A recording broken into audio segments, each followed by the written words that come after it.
Antologi Pembacaan Firman Tuhan yang Maha Kuasa.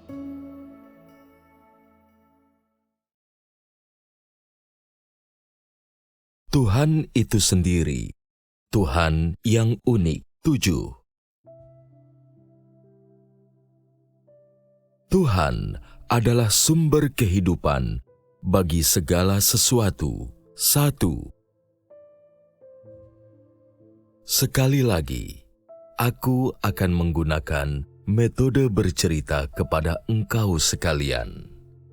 Engkau sekalian bisa dengan tenang mendengarkan dan merenungkan hal yang sedang kubicarakan. Setelah aku menyelesaikan cerita itu, aku akan mengajukan beberapa pertanyaan kepada engkau sekalian untuk melihat seberapa banyak yang telah engkau sekalian pelajari. Tokoh utama dalam cerita ini adalah gunung besar, anak sungai kecil, angin kencang, dan gelombang dahsyat. Cerita 2, gunung besar, anak sungai kecil, angin kencang, dan gelombang dahsyat. Ada anak sungai kecil yang berkelok-kelok kian kemari. Akhirnya tiba di kaki gunung yang besar. Gunung itu menghalangi jalan anak sungai kecil, sehingga anak sungai itu meminta kepada gunung dengan suaranya yang lemah dan kecil, "Tolong, biarkan aku lewat. Engkau berdiri di jalanku dan menghalangi jalanku ke depan." Gunung kemudian bertanya, "Kemana engkau akan pergi?" Anak sungai kecil menjawab, "Aku mencari rumahku." Gunung berkata, "Baiklah, silahkan dan mengalirlah tepat di atasku." Tetapi karena anak sungai kecil terlampau lemah dan terlalu muda, tidak mungkin mengalir di atas gunung yang begitu besar. Jadi anak sungai kecil tidak punya pilihan selain terus mengalir ke kaki gunung. Angin kencang menyapu, membawa serta pasir dan debu ke tempat gunung itu berdiri. Angin berteriak pada gunung, "Biarkan aku lewat." Gunung bertanya, "Kemana engkau akan pergi?" Angin kembali menderu-deru, "Aku ingin pergi ke sisi gunung itu." Gunung berkata, "Baiklah, jika engkau dapat menembus bagian tengahku, engkau bisa pergi." Angin kencang menderu-deru kian kemari, tapi tidak peduli seberapa kencangnya angin bertiup, tidak mampu menembus bagian tengah gunung. Angin mulai lelah dan berhenti untuk beristirahat. Jadi hanya di sisi gunung itu, angin lemah bertiup dengan gelisah, yang menyenangkan hati orang-orang di sana. Demikianlah salam yang diberikan gunung kepada manusia. Di pantai, semburan lautan bergulung lembut menerpa karang. Sekonyong-konyong gelombang dahsyat muncul dan bergemuruh menuju arah gunung. "Menyingkirlah!" teriak gelombang dahsyat. Gunung bertanya, "Kemana engkau akan pergi?"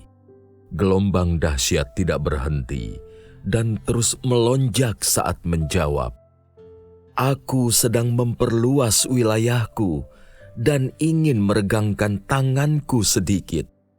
Gunung berkata, "Baiklah, jika engkau dapat melewati puncakku, aku akan memberikan jalan." Gelombang dahsyat bergerak mundur sedikit, dan kemudian sekali lagi melonjak ke arah gunung. Tetapi tak peduli betapa kerasnya gelombang dahsyat itu mencoba, ia tidak mampu melewati gunung. ia tidak punya pilihan selain perlahan-lahan surut kembali ke arah dari mana datangnya semula. Selama berabad-abad, anak sungai kecil mengalir perlahan-lahan di sekitar kaki gunung. Dengan mengikuti jalur yang telah dibuat oleh gunung, anak sungai kecil kembali ke rumahnya, bergabung dengan sungai dan mengalir ke laut. Dengan pemeliharaan gunung, anak sungai kecil tidak pernah tersesat. Anak sungai kecil dan gunung besar saling mengandalkan. Mereka menahan dan bergantung satu sama lain. Selama berabad-abad, angin kencang tidak mengubah kebiasaannya menderu-deru di gunung.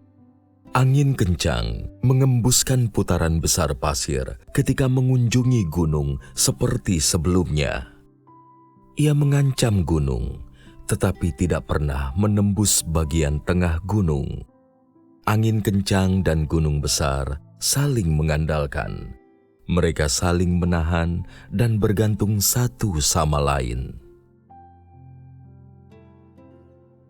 Selama berabad-abad, gelombang dahsyat juga tidak beristirahat dan tidak pernah berhenti memperluas wilayah. Ia akan bergemuruh dan melonjak berulang kali ke arah gunung. Namun gunung tidak pernah bergerak sedikit pun. Gunung itu mengawasi lautan, dan dengan cara ini, setiap makhluk di laut berkembang biak dan berkembang. Gelombang dahsyat dan gunung besar saling mengandalkan. Mereka saling menahan dan bergantung satu sama lain. Kisah ini usai. Pertama, apakah yang bisa engkau sekalian ceritakan kepadaku tentang cerita ini? Apakah isi utamanya? Pertama ada gunung, lalu apa? Anak sungai kecil, angin kencang, dan gelombang dahsyat. Apakah yang terjadi di bagian pertama dengan anak sungai kecil dan gunung besar? Mengapa kita berbicara tentang gunung besar dan anak sungai kecil? Karena gunung melindungi anak sungai, sehingga anak sungai tidak pernah tersesat. Mereka mengandalkan satu sama lain. Apakah menurutmu gunung melindungi atau menghalangi anak sungai kecil? Melindunginya. Mungkinkah gunung menghalanginya? Gunung dan anak sungai kecil itu bersama-sama. Gunung melindungi anak sungai dan juga merupakan penghalang. Gunung melindungi anak sungai kecil sehingga ia bisa mengalir ke sungai, tetapi juga mencegahnya mengalir ke seluruh tempat di mana ia bisa menjadi air bah dan menjadi bencana bagi umat manusia. Inikah pokok utama dari bagian ini? Ya. Perlindungan gunung atas anak sungai dan perannya sebagai penghalang melindungi rumah orang-orang. Kemudian ada anak sungai kecil yang bergabung dengan sungai di kaki gunung dan kemudian mengalir ke laut. Bukankah itu merupakan keharusan bagi anak sungai kecil? Ketika anak sungai mengalir ke sungai dan kemudian ke laut, apakah yang dia andalkan? Bukankah ia mengandalkan gunung? Anak sungai bergantung pada perlindungan gunung dan bertindak sebagai penghalang. Inikah intinya? Ya. Apakah engkau melihat pentingnya gunung bagi air dalam hal ini? Iya. Apakah ini penting? Iya. Apakah Tuhan mempunyai tujuannya dalam membuat gunung-gunung, baik tinggi maupun rendah? Memang punya tujuan, kan? Ini merupakan bagian kecil dari cerita ini, dan dari sekadar anak sungai kecil dan gunung besar. Kita dapat melihat nilai dan makna dari kedua hal ini dalam penciptaan Tuhan atas mereka. Kita juga dapat melihat hikmat dan tujuannya dalam caranya mengatur kedua hal ini. Bukankah itu benar? Apakah bagian kedua dari cerita ini? Angin kencang dan gunung besar. Apakah angin itu hal yang baik? Ya, Belum tentu, karena kadang-kadang jika angin terlalu kencang bisa menjadi bencana. Bagaimana perasaanmu jika engkau harus berada di luar saat angin kencang? Tergantung seberapa kencang angin itu kan?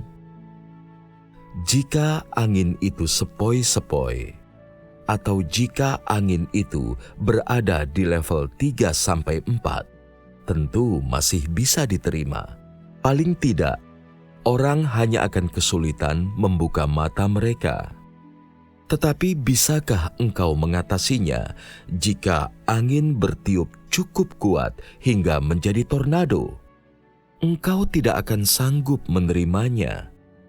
Jadi sungguh keliru bila orang mengatakan bahwa angin itu selalu baik atau selalu buruk karena tergantung pada seberapa kuat anginnya. Jadi apa gunanya gunung di sini? Bukankah agaknya seperti filter untuk angin? Gunung menerima angin kencang dan menyusutkannya menjadi apa? Angin sepoi-sepoi. Kebanyakan orang dapat menyentuh dan merasakannya di lingkungan tempat mereka tinggal. Apakah itu angin kencang atau angin sepoi-sepoi yang mereka rasakan? Angin sepoi-sepoi. Bukankah ini salah satu tujuan di balik penciptaan Tuhan atas gunung? Bukankah ini maksudnya? Seperti apakah rasanya bagi orang-orang yang hidup di lingkungan tempat angin kencang mengembuskan pasir tanpa apapun yang menghalangi atau menyaringnya? Mungkinkah dengan pasir dan batu yang beterbangan di sekitar menyebabkan orang tidak bisa hidup di tanah itu? Beberapa orang mungkin terkena benturan di kepala mereka karena batu yang beterbangan. Atau yang lain, mungkin kemasukan pasir di mata mereka dan tidak akan bisa melihat. Manusia bisa tersedot ke udara, atau angin bisa berembus begitu kencang sehingga mereka tidak mampu berdiri. Rumah akan hancur dan segala macam bencana akan terjadi. Apakah angin kencang memiliki nilai? ya, Nilai apakah ini? Ketika aku mengatakan bahwa angin itu buruk, orang mungkin merasa bahwa angin tidak memiliki nilai. Tetapi benarkah itu? Tidakkah mengubahnya menjadi angin sepoi-sepoi memiliki nilai? Apakah yang paling dibutuhkan oleh manusia saat lembab atau gerah? Mereka membutuhkan angin sepoi-sepoi yang perlahan-lahan menerpa mereka, menyegarkan dan menjernihkan kepala mereka, mempertajam pikiran mereka, memperbaiki dan memperbarui keadaan pikiran mereka. Misalkan, engkau sekalian duduk di sebuah ruangan dengan banyak orang dan udaranya pengap. Dan apakah yang paling engkau butuhkan? Angin sepoi-sepoi. Di tempat-tempat dengan udara keruh dan penuh dengan kotoran, keadaan tersebut bisa memperlambat pikiran seseorang, mengurangi aliran darah mereka, dan membuat mereka berpikir kurang jernih. Namun, udara akan menjadi segar jika mendapat kesempatan untuk bergerak dan bersirkulasi, dan orang-orang akan merasa jauh lebih baik. Meskipun anak sungai kecil dan angin kencang bisa menjadi bencana, selama gunung ada di sana, ia akan mengubahnya menjadi hal yang benar-benar menguntungkan manusia. Benar kan? Bercerita tentang apakah bagian ketiga dari cerita itu? Gunung besar dan gelombang dahsyat. Gunung besar dan gelombang dahsyat. Pemandangannya di cerita ini adalah sebuah gunung di tepi laut, tempat kita dapat melihat gunung, semburan laut, dan juga gelombang dahsyat. Apakah makna gunung bagi gelombang dalam hal ini? Pelindung dan penahan. Keduanya, pelindung dan penahan.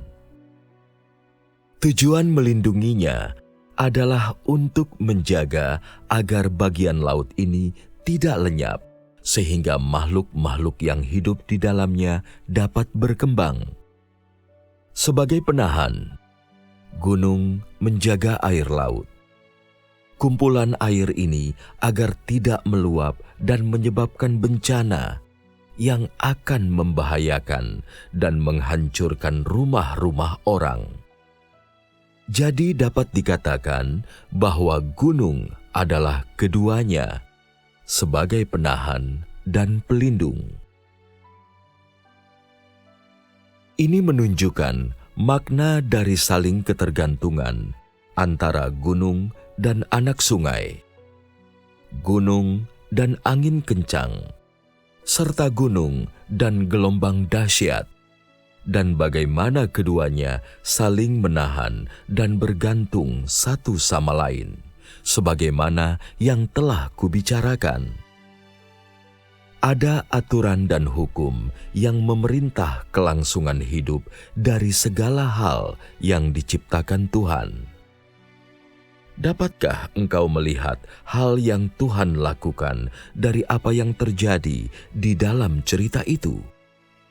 Apakah Tuhan menciptakan alam semesta dan kemudian mengabaikan apa yang terjadi sesudahnya? Apakah Dia memberi mereka aturan dan merancang cara-cara mereka berfungsi dan kemudian mengabaikannya setelah itu? Itukah yang terjadi? Tidak, Kalau begitu apa? Tuhan memegang kendali. Tuhan masih mengendalikan air, angin, dan gelombang. Dia tidak membiarkan mereka mengamuk. Dia juga tidak membiarkan mereka membahayakan atau menghancurkan rumah orang.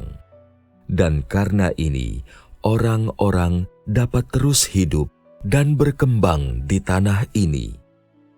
Ini berarti bahwa Tuhan telah merencanakan aturan untuk keberadaan ketika Dia menciptakan alam semesta. Ketika Tuhan menjadikan hal-hal ini, Dia memastikan agar semua itu akan bermanfaat bagi umat manusia. Dan Dia juga mengendalikan segala sesuatu, sehingga semua itu tidak akan menyusahkan atau mendatangkan bencana bagi umat manusia. Jika tidak dikelola oleh Tuhan, bukankah air akan mengalir ke seluruh penjuru? Bukankah angin akan bertiup ke semua tempat? Apakah mereka mengikuti aturan? Jika Tuhan tidak mengelola, mereka tidak akan diatur oleh aturan apapun, dan angin akan menderu-deru, serta air akan pasang dan mengalir kemana-mana. Jika gelombang dahsyat lebih tinggi dari gunung, apakah wilayah laut itu masih ada? Laut tidak akan ada. Jika gunung tidak setinggi gelombang, wilayah laut itu tidak akan ada, dan gunung akan kehilangan nilai dan maknanya. Apakah engkau melihat hikmat Tuhan dalam dua cerita ini? Iya, Tuhan menciptakan alam semesta, dan Dia adalah Tuhan atasnya. Dia bertanggung jawab atasnya, dan Dia memeliharanya sambil mengawasi setiap kata dan tindakan. Dia juga mengawasi setiap sudut kehidupan manusia. Jadi, Tuhan menciptakan alam semesta, di mana makna dan nilai dari setiap hal, serta fungsi, sifat, dan aturannya untuk kelangsungan hidup diketahuinya dengan jelas di luar kepala. Tuhan menciptakan alam semesta. Apakah engkau sekalian berpikir bahwa Dia harus melakukan penelitian tentang aturan-aturan yang memerintah alam semesta ini? Apakah Tuhan perlu membaca tentang pengetahuan manusia atau sains untuk melakukan penelitian dan memahaminya? Tidak.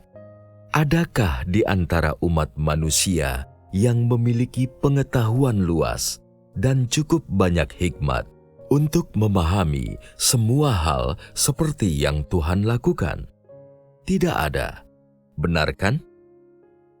Adakah astronom atau ahli biologi yang benar-benar memahami bagaimana segala sesuatu hidup dan bertumbuh?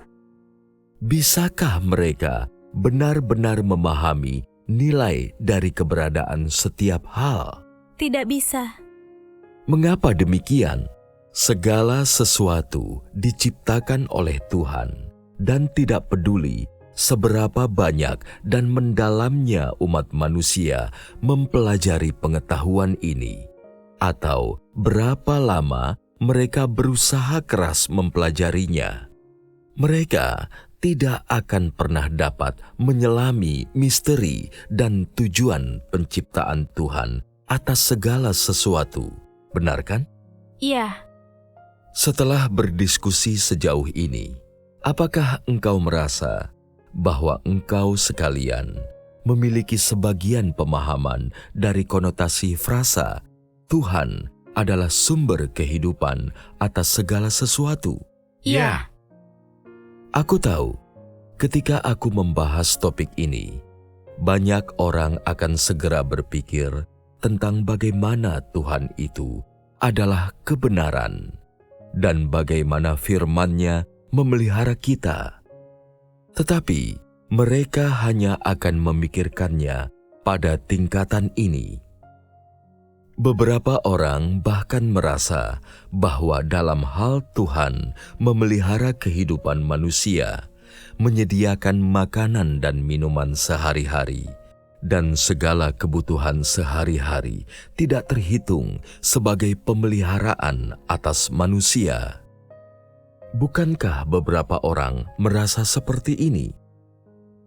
Bukankah maksud Tuhan sangat jelas dalam hal bagaimana Dia menciptakan segalanya sehingga manusia bisa bertahan dan hidup normal? Tuhan memelihara lingkungan tempat manusia hidup, dan Dia menyediakan segala hal yang dibutuhkan umat manusia. Terlebih lagi, Dia mengelola dan memegang kekuasaan atas segala sesuatu. Semua ini memungkinkan manusia untuk hidup normal dan berkembang dengan normal. Dengan cara inilah, Tuhan memelihara segala sesuatu dan umat manusia. Tidakkah orang perlu mengenali dan memahami hal-hal ini? Mungkin beberapa orang bisa berkata, topik ini terlampau jauh dari pengetahuan kita tentang Tuhan yang benar itu sendiri. Dan kita tidak ingin mengetahui hal ini, karena manusia tidak dapat hidup dari roti saja, tetapi hidup oleh firman Tuhan. Benarkah ini? Tidak. Apa yang salah di sini?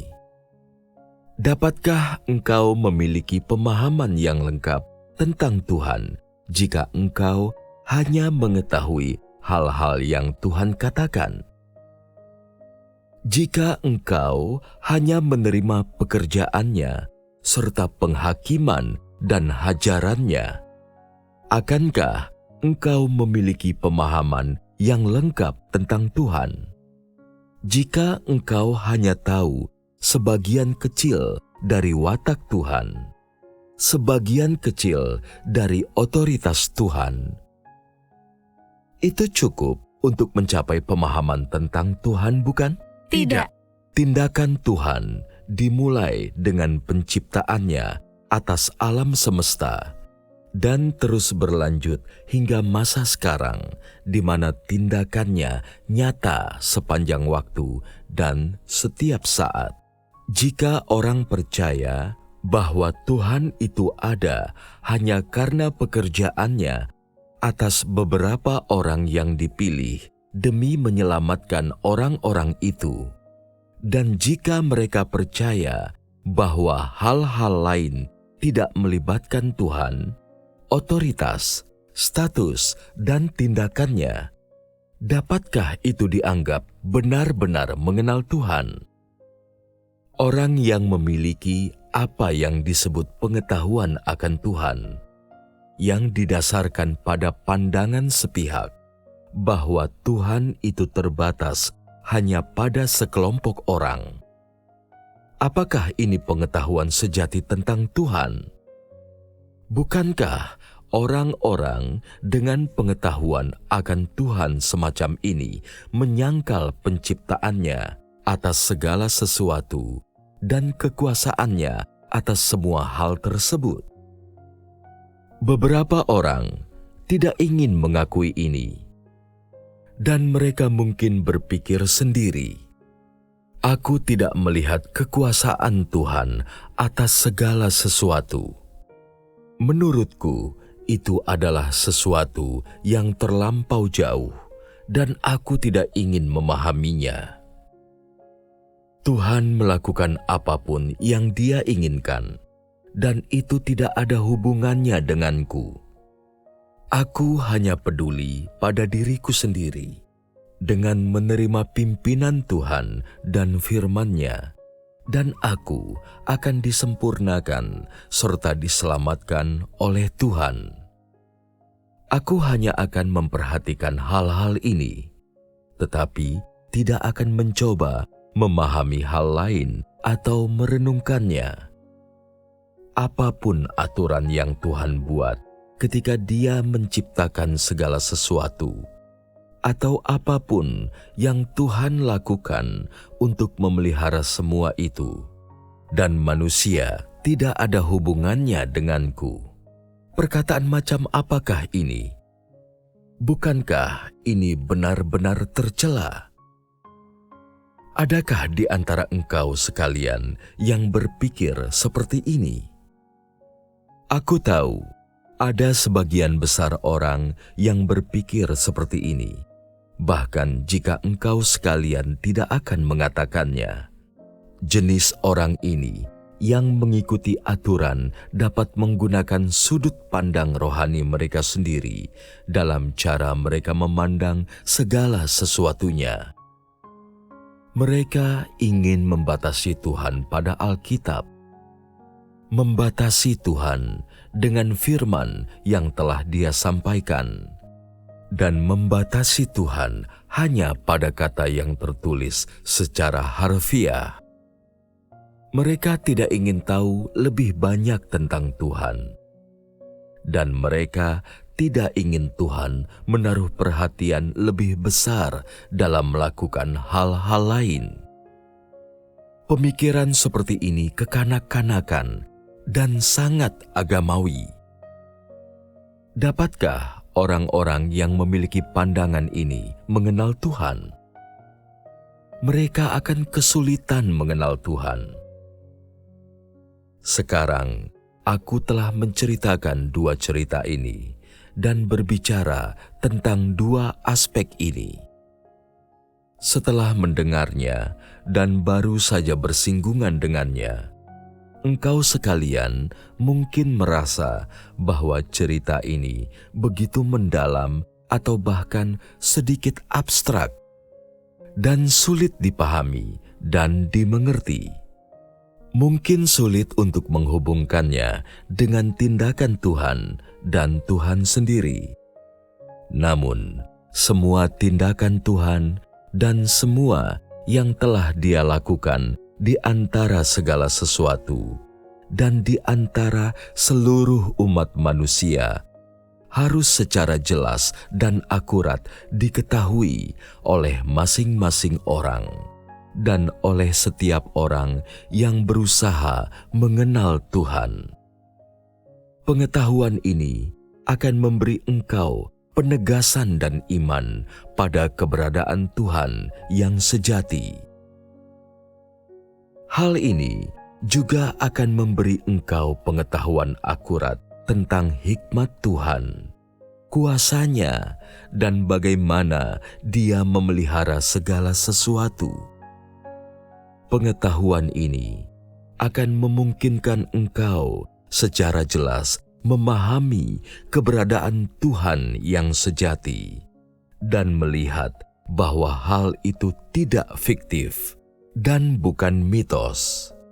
Hal ini memungkinkan engkau melihat bahwa pengetahuan ini tidak samar-samar dan bukan hanya sebuah teori. Dan Tuhan tentu bukan sekadar makanan rohani, tetapi Dia benar-benar ada. Terlebih lagi, pengetahuan ini memungkinkan engkau mengenalnya sebagai Tuhan dengan cara Dia memelihara segala sesuatu dan umat manusia.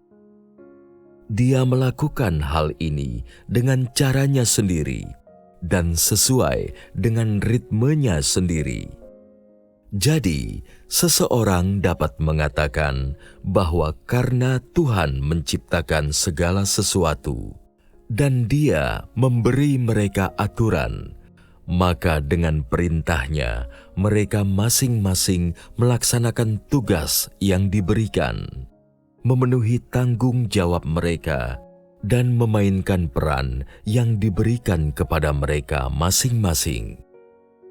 Segala sesuatu memenuhi peran mereka sendiri bagi umat manusia, dan melakukan hal ini di lingkungan tempat manusia tinggal. Jika Tuhan tidak melakukan hal-hal dengan cara seperti ini, dan lingkungan manusia tidak sebagaimana adanya, kepercayaan orang pada Tuhan atau tindakan mereka mengikut Dia, semua itu tidak mungkin terjadi. Cuma omong kosong. Bukankah ini benar? Mari kita perhatikan lagi kisah yang baru saja kita dengar. Gunung besar dan anak sungai kecil. Apakah gunanya gunung itu? Makhluk hidup bertambah banyak di gunung, sehingga ada nilai atas keberadaannya dengan sendirinya. Sementara itu, gunung menghalangi anak sungai kecil, memastikan agar anak sungai itu tidak mengalir kemana saja yang diinginkannya, sehingga mendatangkan bencana bagi manusia. Bukankah itu benar? Berdasarkan keberadaan gunung ini, memungkinkan makhluk hidup seperti pohon dan rumput, dan semua tumbuhan dan hewan lain di gunung dapat bertambah banyak, serta mengarahkan kemana anak sungai kecil mengalir. Gunung mengumpulkan air dari anak sungai dan memandunya secara alami di sekitar kakinya ke tempat air itu dapat mengalir ke sungai dan akhirnya ke laut. Segala aturan yang ada di sini tidak dibuat oleh alam, tetapi sebaliknya diatur oleh Tuhan pada saat penciptaan. Adapun untuk gunung besar dan angin kencang, gunung juga membutuhkan angin. Gunung membutuhkan angin untuk membelai makhluk hidup yang tinggal di atasnya. Dan selain itu, gunung membatasi seberapa keras angin yang kencang dapat bertiup sehingga tidak melanda dan menghancurkan. Aturan ini sedikit banyak memuat tugas gunung besar. Jadi apakah aturan tentang tugas gunung besar ini terbentuk dengan sendirinya? Tidak. Sebaliknya, aturan ini dibuat oleh Tuhan. Gunung besar memiliki tugasnya sendiri, dan angin kencang juga memiliki tugasnya. Sekarang, tentang gunung besar dan gelombang dahsyat. Tanpa adanya gunung di sana, akankah air menemukan arah alirannya sendiri? Tidak. Air juga akan membanjiri dan menghancurkan. Gunung memiliki nilai tersendiri sebagai gunung, dan laut memiliki nilai tersendiri sebagai laut. Dengan cara demikian, dalam keadaan ini, di mana mereka dapat hidup bersama secara normal dan masing-masing tidak saling mengganggu, mereka juga membatasi satu sama lain.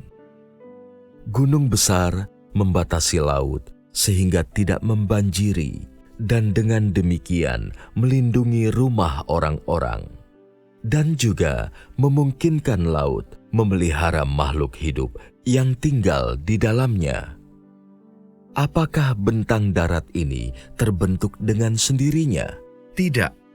Bentang darat ini juga diciptakan oleh Tuhan.